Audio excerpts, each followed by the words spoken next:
Angelic Ingenious Supplies.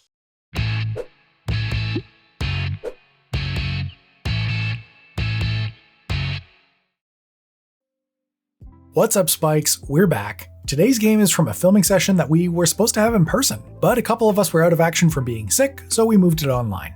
That's why we've got no guests today, all Spike feeders. First up in turn order, Aaron is playing Thrasios Dargo. This Temur list is a combo powerhouse. It all focuses on getting Dargo to cost 1 mana, then sacrificing it and recasting it repeatedly. Once you can do that, you can win the game pretty much however you want. Elliot is playing the Gitrog monster. This one's an old mainstay and uses the Dakmor salvage loop. If you're curious about how it works, we've got a longer video explaining the nuances here. Third, Alex is playing Kinnan. This deck comes to us from higher from playing with power, and it's affectionately called Big Flips. The deck focuses on making a ton of mana and casting beaters. While the table's distracted with those, Alex might even make infinite mana using a monolith. And finally, Jim is playing Toxrill. This list comes to us from Sluglord Cyrus of Mental Misplay.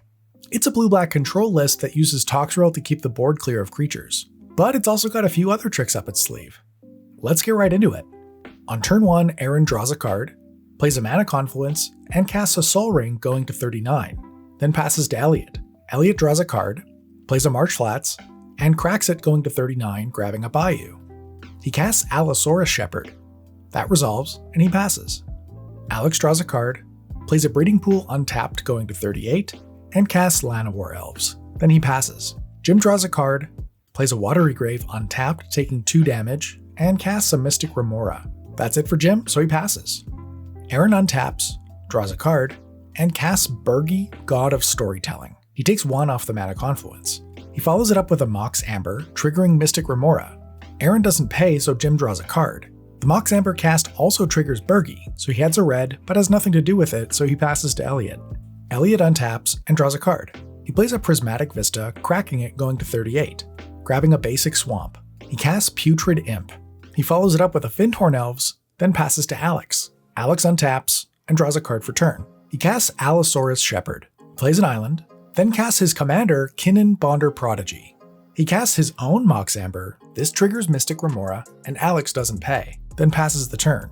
Jim untaps, and in his upkeep has to pay for Mystic Remora. He refuses, so the Mystic Remora goes to the graveyard. Jim draws a card for turn, then plays a Flooded Strand. He cracks it going to 37, grabbing an Underground Sea. He casts Dauthi Voidwalker, and when that resolves with an audible groan from Elliot, he passes. Aaron untaps and draws a card. He casts Jeska's Will, targeting Jim. Jim's got 7 cards in hand, so when it resolves, it makes 7 mana. It also triggers Birgi to make a red, so he's got 8 red floating. He casts Basalt Monolith. This triggers Birgi, so he's got 6 red floating left. He uses 3 of it to cast Wheel of Fortune and recoups 1 with Birgi, for a total of 3 floating. Alex responds to the Birgi trigger by casting Mindbreak Trap, targeting Wheel of Fortune. Aaron responds by casting Flusterstorm. Storm triggers, and all of the copies he creates target Mindbreak Trap on the stack. The Flusterstorm also triggers Birgi. Alex responds to the Birgi trigger again by casting Flusterstorm. All of Alex's copies are targeting Wheel of Fortune. Alex's Flusterstorms successfully counter the wheel, then Aaron's Flusterstorms counter the Mindbreak Trap. While the stack is resolving, Aaron resolves his 2 Birgi triggers and is left with 2 additional red floating. Aaron casts Dargo, and it resolves. He then moves to combat, swinging Birgi at Jim. Jim has no blocks, so he takes 3, then Aaron passes to Elliot. Elliot untaps and draws a card. He casts Demonic Tutor. It resolves, and Elliot takes 1 card into his hand. He casts Ulcerate, targeting Dauthi Voidwalker to give it -3/-3 until end of turn. The Dauthi goes to the graveyard, and Elliot follows it up with the Lake of the Dead. As it enters, Elliot sacrifices his Swamp. He activates Lake of the Dead, sacrificing his Bayou to add 4 black mana. He then exiles Elvish Spirit Guide to make a green and casts Crop Rotation, sacrificing his Lake of the Dead. It resolves, and he grabs a Gaia's Cradle. He casts the Gitrog monster. When that resolves, he casts Tainted Pact. Jim responds by casting Force of Will, exiling Delay, and going to 33 life. Tainted Pact is successfully countered. Elliot moves to combat and swings the Putrid Imp at Alex and Allosaurus Shepherd at Jim, then passes the turn. Alex untaps, draws a card, plays a basic island, and passes the turn. Jim untaps, draws a card, and casts a Sensei's Divining Top. He passes the turn. Aaron untaps, draws a card, and casts Dockside Extortionist, triggering Bergie.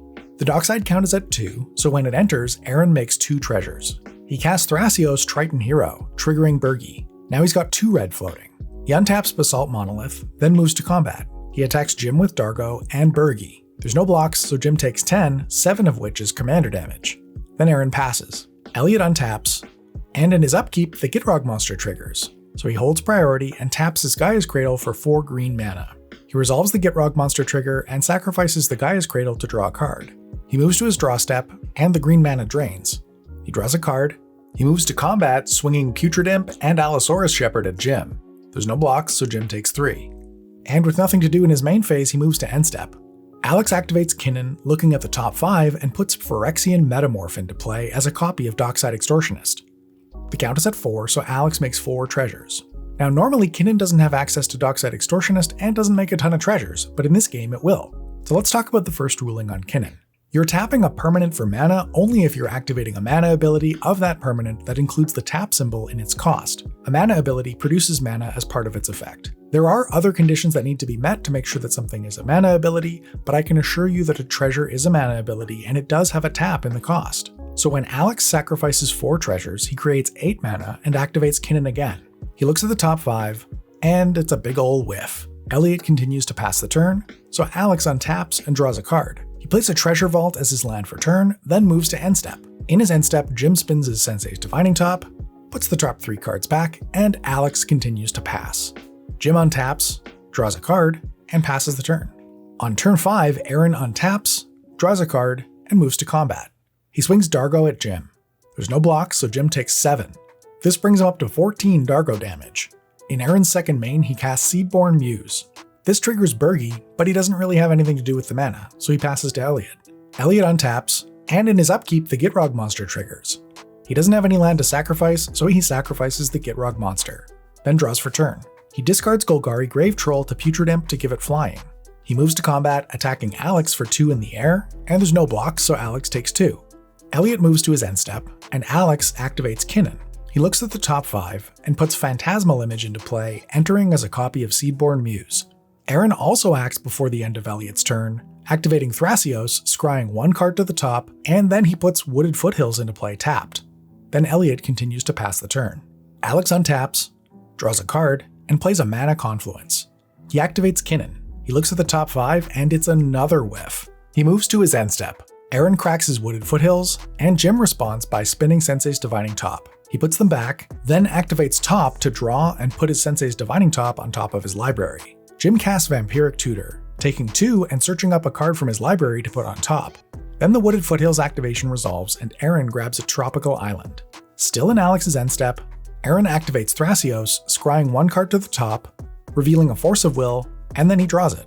He activates Thrasios again, this time scrying 1 card to the bottom, and he reveals March of Swirling Mists, then draws that. Alex continues to pass the turn. Jim untaps, draws a card, and plays an Ancient Tomb. He casts Cabal Ritual with 1 floating, but the threshold isn't online, because he's only got 5 cards in his graveyard. He takes 2 off the Ancient Tomb, going to 8.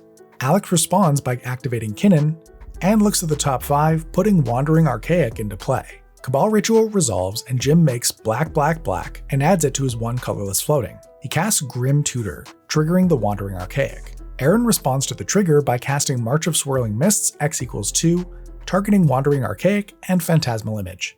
This triggers the Phantasmal Image and also triggers Wandering Archaic. Aaron pays for the Wandering Archaic trigger with Basalt Monolith floating 1 colorless mana so Alex doesn't get a copy of it. Then the Phantasmal Image is sacrificed due to its own ability. Then the Wandering Archaic trigger resolves and Jim doesn't pay the 2, so Alex casts his own Grim Tutor, which then resolves. Alex loses 3 life and searches for 1 card from his library, putting it into his hand. Then Jim's Grim Tutor resolves and he does the same thing, going to 5 life. Jim casts Phantasmal Image. Aaron responds by casting Force of Will, exiling Brain Freeze, and losing a life, going to 34. This triggers Bergie. The Force of Will resolves and the Phantasmal Image is countered. Jim moves to his end step, and Aaron activates Thrasios, scrying 1 to the bottom and revealing Heuristic Study. Then Jim continues to pass the turn. On turn 6, Aaron untaps, draws a card, and casts Phyrexian Altar. This triggers Birgi. Alex responds to the Birgi trigger by casting Fierce Guardianship. Aaron responds with his own Fierce Guardianship, triggering Birgi again. There's no further responses, so Aaron gets his 2 Birgi triggers and the altar resolves. Aaron sacrifices Dargo to Phyrexian Altar to add a red. He then casts Dargo from the command zone, sacrificing Dockside Extortionist, Sol Ring, and Mox Amber as part of the additional cost. He sacrifices Dargo to Phyrexian Altar to make red. Now that Aaron has sacrificed 4 things this turn, Dargo only costs 1 red mana. The Dargo cast triggers Birgi again. The new Dargo sees that he's sacrificed 1 more thing covering the commander tax. He does this 200 times, netting 2 red mana each time to make 400 mana total, then sinks just enough of it into Thrasios to draw the remaining cards in his library. He casts Goblin Bombardment, then repeats this loop by sacrificing Dargo to Goblin Bombardment instead of Phyrexian Altar, netting 1 red mana and 1 damage to any target with each iteration of the loop. He repeats it 72 times to kill all 3 opponents and wins the game. Aaron loves Dargo, and it's easy to see why. With a free sack outlet in play, Dargo goes infinite in a brisk wind. This one went pretty quick, so we actually decided to run it back after this one. The next recap you'll see will probably be with these same decks. I want to give a huge shout out to all of our Patreon supporters, especially those on the screen right now. The support you give us helps us keep the lights on and keeps us making cool content like this every week. Thank you. Thank you, thank you, thank you, thank you. And with that, thanks for checking us out, and we'll catch you next time.